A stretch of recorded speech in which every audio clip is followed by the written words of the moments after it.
नमस्कार, मी रेणुका. तर तुम्हा सर्वांचा माझ्या यूट्यूब चॅनलमध्ये फार फार स्वागत आहे. तर आजच्या व्हिडिओमध्ये मी तुमच्यासाठी फारच कमी तेलामध्ये बनवलेला रुचकर असा एकदम नवीन नाश्ता घेऊन आलेली आहे, जो तुम्ही आधी कधी नाही बनवलेला असणार ना कधी खाल्ला असणार. मग उशीर कशाचा, चला सुरू करूया आजचा व्हिडिओ.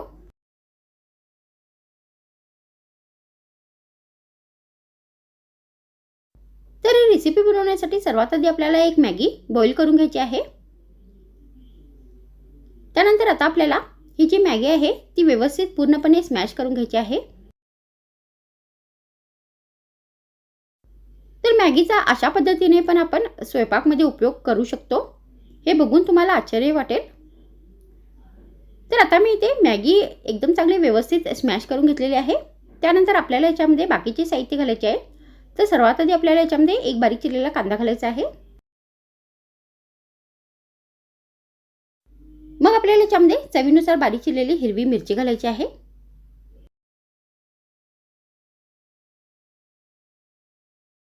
मग आपल्याला याच्यामध्ये अर्धा कप बारीक चिरलेली कोथिंबीर घालायची आहे. तर तुम्ही ही रेसिपी एकदम कमी साहित्यामध्ये बनवू शकता. त्यानंतर आता आपल्याला याच्यामध्ये 1 कप बेसन घालायचं आहे.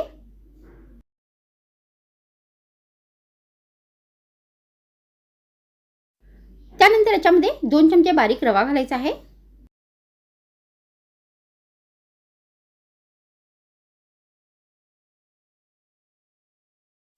त्यानंतर आपल्याला याच्यामध्ये चवीनुसार मीठ घालायचं आहे.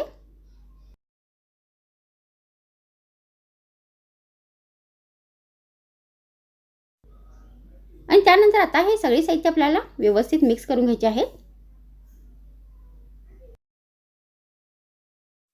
त्यानंतर याच्यामध्ये थोडे थोडे करून पाणी घालायचं आहे आणि या रेसिपीसाठी हे बॅटर बनवून घ्यायचं आहे.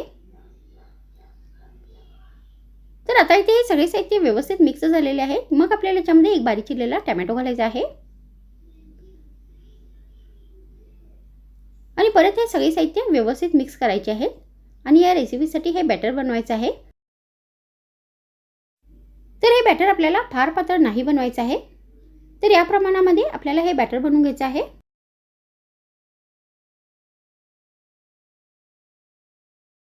मग आपल्याला ही रेसिपी बनवण्यासाठी गॅसवर फड बनवण्याचा तवा ठेवायचा आहे आणि याच्यामध्ये चमच्याने तेल घालायचं आहे.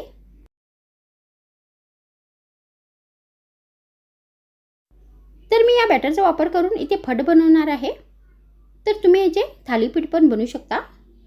तर आता आपल्याला या सगळ्या साच्यामध्ये हे बॅटर घालायचं आहे.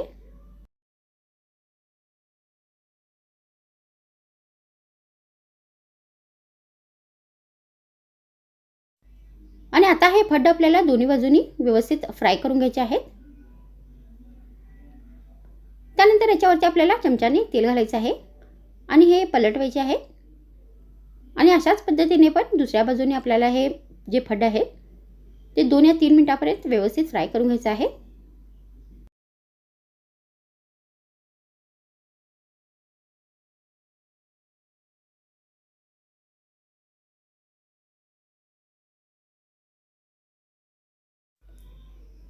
तर आता इथे ही रेसिपी बनवून तयार झालेली आहे. तर तुम्ही मॅगीचा वापर करून अशी वेगळ्या पद्धतीची ही रेसिपी बनवून गरमागरम हिरव्या चटणीबरोबर नाश्त्यामध्ये सर्व करू शकता.